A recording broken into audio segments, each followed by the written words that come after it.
Satedu Antioquia hari ini, belajar rendah hati. Bacaan hari ini diambil dari Filipi 2 ayat 3-4. Hendaklah dengan rendah hati yang seorang menganggap yang lain lebih utama daripada dirinya sendiri.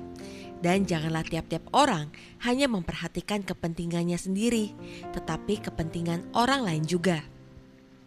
Seorang tokoh Kristen pernah berkata bahwa ukuran kerohanian seseorang tampak bukan saat ia dipuji, melainkan saat ia memilih mengalah demi kebaikan orang lain. Banyak manusia menganggap kerendahan hati sebagai sikap pasif atau rendah diri. Padahal itu adalah keputusan sadar untuk tidak menjadikan diri sendiri pusat segala sesuatu. Dalam ayat renungan hari ini, Paulus menasihati jemaat agar menilai orang lain lebih utama dari diri sendiri dan tidak hanya memperhatikan kepentingan pribadi. Menempatkan orang lain lebih utama bukan menghapuskan diri, melainkan menolak kesombongan rohani dan ambisi egois. Perhatian kepada kepentingan orang lain adalah bukti kasih yang aktif dan sejalan dengan perintah Kristus. Kerendahan hati terlihat nyata dari cara kita memperlakukan orang lain, bukan dari cara kita berbicara tentang diri sendiri.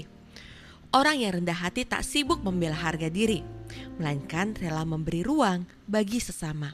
Ibarat lalu lintas padat, ketika semua ingin mendahului, maka terjadilah kemacetan parah. Namun saat satu memberi jalan, arus akan bergerak. Demikian juga dalam hidup bersama. Ego menimbulkan kebuntuan, tetapi kerendahan hati membuka jalan.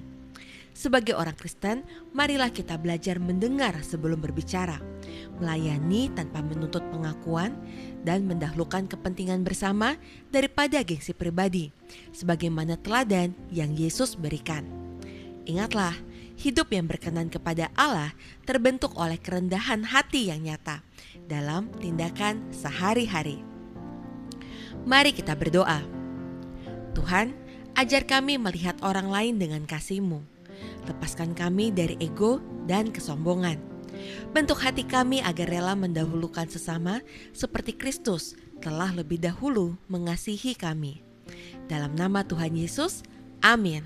Sekian Satedu Antioquia hari ini. Tuhan Yesus memberkati.